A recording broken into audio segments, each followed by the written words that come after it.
سلام لحد سنتين.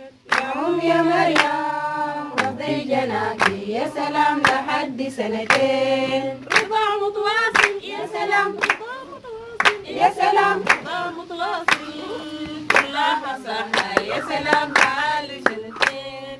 رضا متواصل رضي جناكي يا سلام لحد سنتين. رضا متواصل يا سلام يا سلام رضا متواصل كلها صحة يا سلام لحد سنتين. يا مريم رضي جناكي يا سلام لحد سنتين. Good morning, everyone. My name is Gian, and this morning when I woke up, I had a brilliant idea.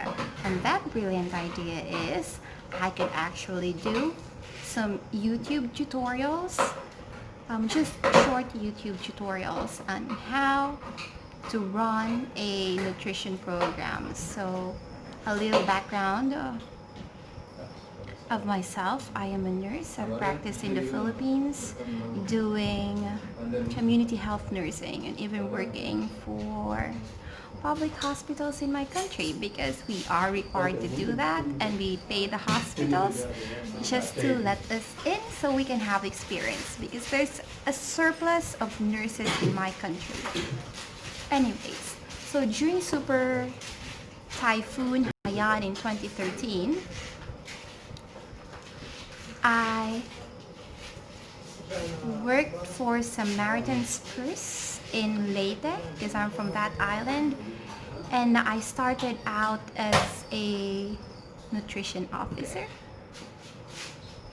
in charge of a nutrition facility running the community management on acute malnutrition. So there was never a program like that in the Philippines, and I was so lucky that I had a wonderful, really great mentor, my project manager at that time, or program manager at that time, which was also the global advisor for Samaritan Spurs. His name was Ketinet Babu Amanu, and he's now working for Save the Children. So it was really wonderful. He guided me through everything and taught me most of the skills and the knowledge that I know today. So having said that, I think, okay, well anyway, so yeah, I worked with him in Leyte for like a year. He mentored me for a year, and then from being a nutrition officer, I became the supervisor. Then I managed one area in Ormoc City. So, but that's Ormoc City is really big, and then under that catchment or that area, I had Mayorga was under me. No, it's not Mayorga. I forgot. Merida. The town of Merida was under my supervision, as well as I forgot the name of the towns now. But anyway, in that area, I was handling 2 towns and 1 city. So it was really a huge project. And then 3 or 5 months later, I got promoted. I became the nutrition program manager for the entire island, which is huge, really, guys. So I had Santa Fe, Dulag, Mayorga,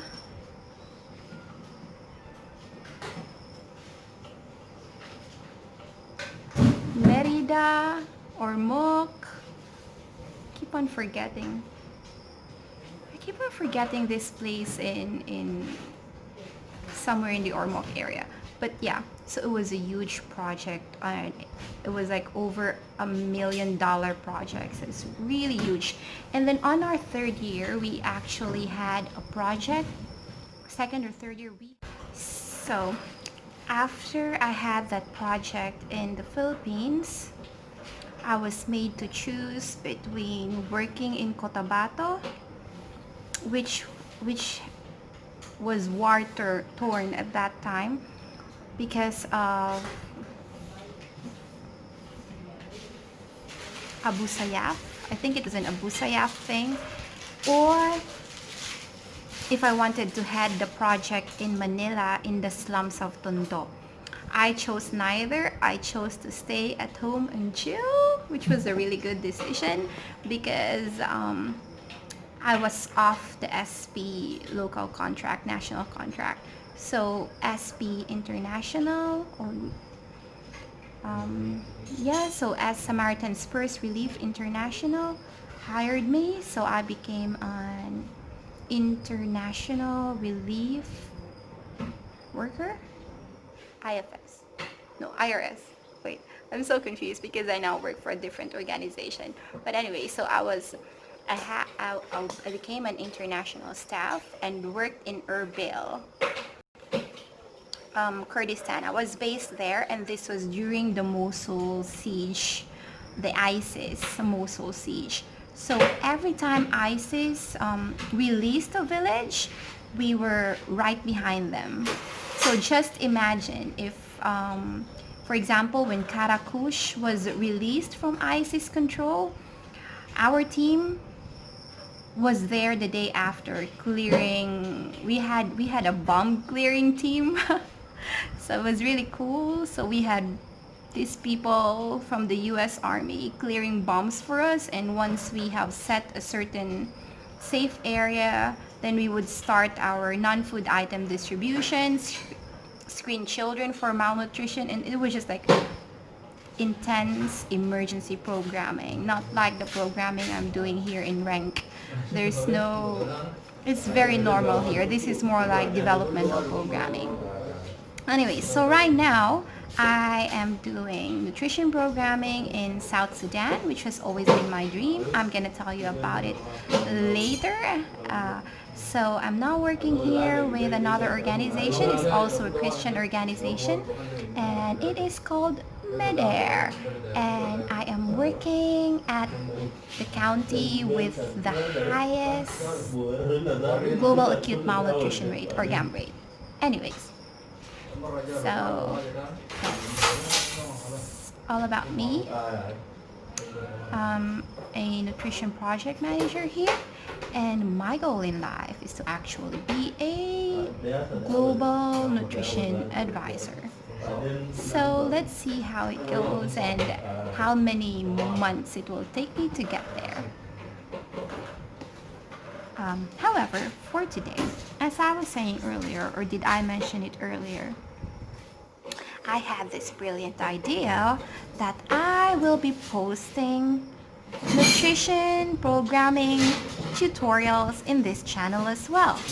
So for today, I was looking through my video files and I have seen a video of me visiting our care group.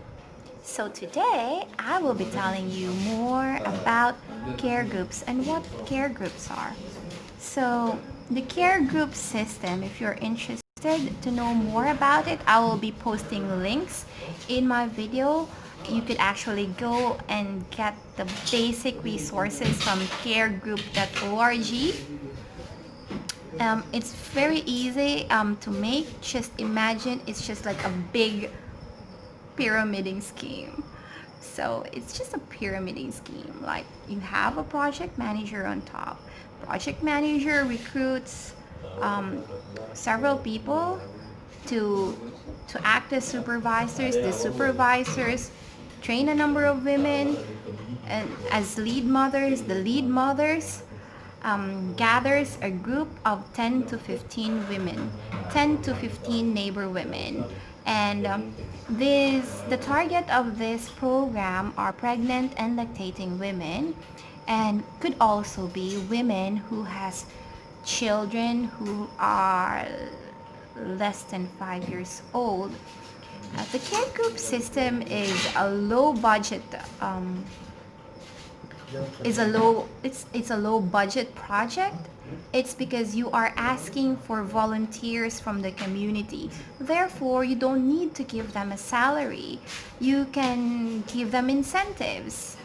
And incentives can come in different form, like maybe you give them a pen, and paper to help them in their work. It could also be buying them boots and raincoats, especially during the rainy season, like anything that they can use to help their work.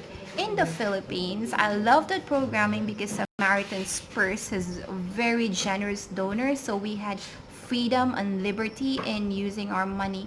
So we were very generous for that programming. All the mothers have pink vests, they have umbrellas, they have clipboards, they have bags, anything that they need, we have provided for them, and it was a really fun programming. However, here in Rank, we are still in the beginning stages and we are still working towards reaching the programming level that I was doing in the Philippines. But inshallah, we will get there if we all work together. So I was saying, a care group is composed of around 10 to 15 women. And these 10 to 15 women gather every 2 weeks. And during that time, they will have a meeting that would last for approximately, it should be around 2 hours, no more than that, because mothers have to cook, take care of their children, and if they take longer than that, their husbands will be angry and tell them like, you're not spending time with your family, you have forgotten about this. So we try to limit it to a 2 hour session, and in that 2 hour session we are doing participatory method of teaching. So there's like plenty of games, songs, it's fun, a lot of question and answer, a lot of thinking through. So I think that is like one of the highlights of doing care groups or mother to mother support groups. It's very fun, especially if you have a team that's creative and dynamic. Like in the Philippines, we have care groups that would actually pool funds together and save money so they can, and that money would be used during when a mother is going to give birth. So their pool fund, they use it for that. We have another group that was very entrepreneurial, so we were doing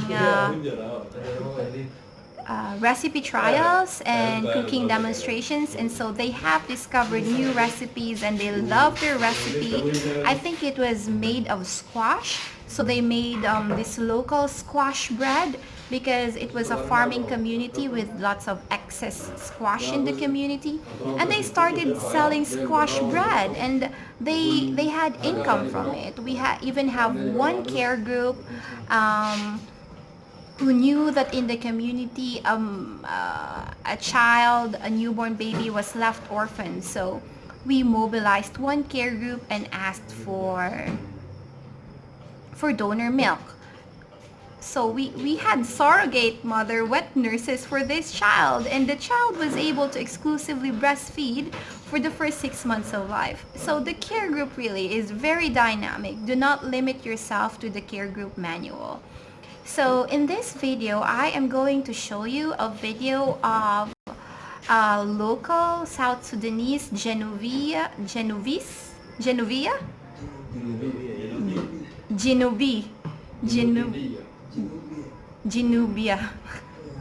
Genubia women of South Sudan singing local songs which has health and nutrition information embedded in it. So take a look at this.